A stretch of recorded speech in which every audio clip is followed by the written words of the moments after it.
আজকের পর্বে আমরা দেখব পেজেস। অ্যাকচুয়ালি ওয়ার্ডপ্রেসে পোস্ট এবং পেজ অলমোস্ট একই জিনিস। এই দুটার এডিটিং সিস্টেম, নতুন ক্রিয়েশন সিস্টেম হুবহু একই রকম, কিন্তু পার্থক্য হচ্ছে পোস্ট হচ্ছে একটি ওয়েবসাইটে রেগুলার আপডেট করা কন্টেন্ট, আর পেজ হচ্ছে একটি ওয়েবসাইটের ইউনিক কিছু কন্টেন্ট। ফর এক্সাম্পল, আপনি যখন নিউজ পেপার সাইট পড়েন, নিউজ পেপারে দেখবেন প্রতিদিন রেগুলার নতুন নতুন কন্টেন্ট আপডেট করে, নতুন নতুন পোস্ট আপডেট করে। তো রেগুলার যে নতুন নিউজগুলো দেয় সেগুলো হচ্ছে ওই নিউজ পেপার সাইটের নিউ পোস্ট। অপরদিকে নিউজ পেপার সাইটে দেখবেন তাদের সাথে কন্ট্যাক্ট করার জন্য কন্ট্যাক্ট আস পেজ থাকে, তারপরে অ্যাবাউট আস, দ্যাট মিনস তাদের সম্পর্কে অ্যাবাউট আস নামে আরেকটা পেজ থাকে। এই যে একটা সেপারেট একটা সিঙ্গেল পেজ, এগুলোকে বলা হয় পেজেস। আর যেগুলো প্রতিদিন আপলোড হয়, প্রতিদিন বলতে রেগুলার এখানে আপলোড হচ্ছে, একটার পর একটা আসতেছে, সেগুলোকে বলা হয় পোস্ট। তো যেমন আইটি বাড়িতে দেখুন, এই যে আপনারা যেগুলো দেখতে পাচ্ছেন, এগুলো কিন্তু দেখা গেছে আজকে একটা আছে, কিছুদিন পরে আরেকটা হয়তো নতুন পোস্ট আসতে পারে, তারপরে আরেকটা নতুন পোস্ট আসতে পারে। এগুলোকে বলা হয় এক একটা সিঙ্গেল পোস্ট। অপরদিকে এই যে দেখুন, আমাদের সাথে যোগাযোগ করার অপশন দেওয়া হয়েছে। এখানে ক্লিক করলে মানুষ আমাদের সাথে যোগাযোগ করতে পারে। তো এরকম যোগাযোগ করার পেজ কিন্তু বারবার আসে না, এটা কিন্তু আলাদা একটা সেপারেট পেজ। তো এইটাকে বলা হয় পেজ। আর হোম পেজে এইভাবে বা ব্লগ পেজে এরকম ব্লগ হিসেবে যেগুলো আমরা বারবার পাবলিশ করি, নতুন করে বিভিন্ন কন্টেন্ট লিখি, সেগুলো হচ্ছে এক একটা পোস্ট। এমনিতে নতুন কোনো পেজ ক্রিয়েশনের ক্ষেত্রে পোস্টের সাথে এর তেমন কোনো ডিফারেন্স নেই। যেমন এখানে দেখুন, ওয়ার্ডপ্রেস ডামি দুইটা পেজ আমাদেরকে দিয়ে দিয়েছে, প্রাইভেসি পলিসি এবং স্যাম্পল পেজ। তো আমরা যদি নতুন একটা পেজ এখানে ক্রিয়েট করতে যাই, নিউ পেজে ক্লিক করছি।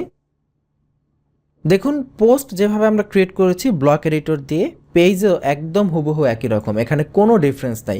এখানেও টাইটেল দিব, এখানেও আমরা লেখা লিখতে পারি, ইমেজ আনতে পারি। শুধু ডিফারেন্স হচ্ছে একটা জায়গায়, আপনি যখন পোস্ট করেন সেই পোস্টটা তো রেগুলার পোস্ট। যেমন আপনি একটা নিউজ পেপার সাইটে যখন কোনো নিউজ হয়, সেটার কিন্তু বিভিন্ন ক্যাটাগরি থাকে, ক্যাটাগরি ভিত্তিক নিউজ হয়, এমনকি আপনার পোস্টগুলোও কিন্তু ক্যাটাগরি ভিত্তিক হয়। কিন্তু পেজেসের তো কোনো ক্যাটাগরি নেই। কন্ট্যাক্ট আস পেজের কি কোনো ক্যাটাগরি দিতে পারবেন আপনি, যে এটার কি আসলে কোনো ক্যাটাগরি হয়? তো এই জন্য পেজেসের ক্ষেত্রে এখানে আপনি কোনো ক্যাটাগরির কোনো অপশন নেই। পেজেরও আপনি ফিচার ইমেজ দিতে পারেন, পেজেরও আপনি অ্যালো কমেন্ট করতে পারেন, পেজের বিভিন্ন অ্যাট্রিবিউট সেট আপ করতে পারেন। এখানে ক্লিক করে দেখবেন এটার কোনো প্যারেন্ট পেজ আছে কিনা, অর্থাৎ সাব পেজ হতে পারে। যেমন সাব ক্যাটাগরি হয়, এরকম সাব পেজ হতে পারে, কিন্তু পেজেসের এরকম ক্যাটাগরি দেওয়ার কোনো অপশন নেই। তো এই হচ্ছে মূলত মেইন ডিফারেন্স, যে পেজেসের কোনো ক্যাটাগরি থাকে না, আর পেজগুলো সাধারণত স্পেসিফিক কোনো উদ্দেশ্যে তৈরি করা হয়, যেমন contact page, about us page, এটাই। তো এই হচ্ছে পেজেস। আমরা আর এখানে নতুন করে দেখানোর কিছুই নেই।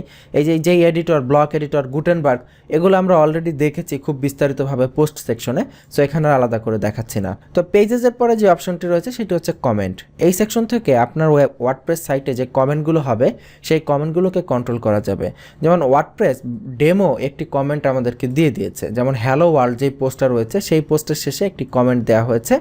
তো এখানে আপনি কমেন্টের তালিকায় দেখতে পাবেন কে কমেন্ট করেছে, তার ওয়েবসাইট সম্পর্কে, তার ইমেল অ্যাড্রেস সম্পর্কে, কি কমেন্ট করেছে সেটা, এবং সেটা আপনি এখান থেকে কন্ট্রোল করতে পারবেন। সেটাকে আপনি অ্যাপ্রুভ করবেন, সেই কমেন্টটাকে রিপ্লাই করবেন, এডিট করবেন, নাকি স্প্যাম হিসেবে মার্ক করে দেবেন, নাকি ট্র্যাশ করে ডিলিট করে দেবেন।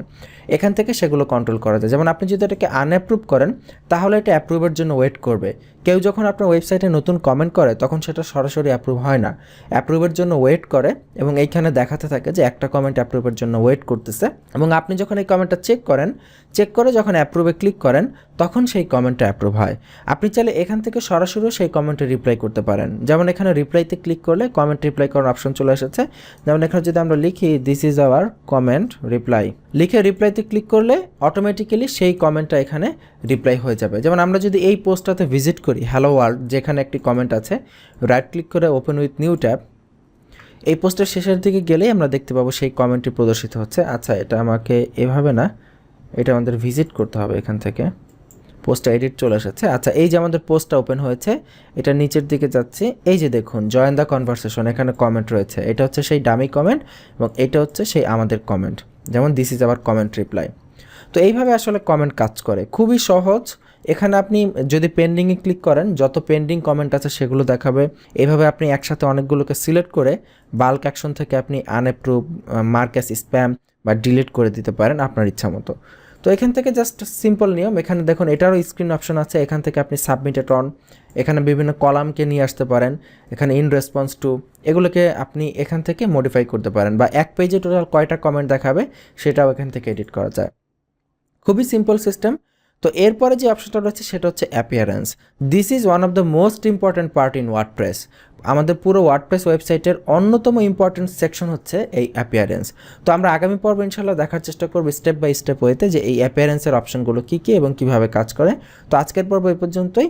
আপনারা ডামি 2-3টা পেজ ক্রিয়েট করে ফেলুন, যেহেতু পেজেস আমরা এখানে দেখলাম জাস্ট, যেহেতু পোস্ট এবং পেজ হুবহু একই রকম, এখানে আর ভেতরের এডিটর আমরা দেখলাম না, কিন্তু আপনারা বাসায় আপনাদের মতো করে 2-3টা পেজ ক্রিয়েট করে ফেলুন, নিজেরা এডিট করুন। যত বেশি একই জিনিস, পারা জিনিসও যত বেশি বারবার প্র্যাকটিস করবেন, তত দেখবেন আগের থেকে আরও ভালো পারছেন। তো এই পর্ব এই পর্যন্তই, আগামী পর্বের আমন্ত্রণ জানাচ্ছি। ভালো থাকবেন, আল্লাহ হাফিজ।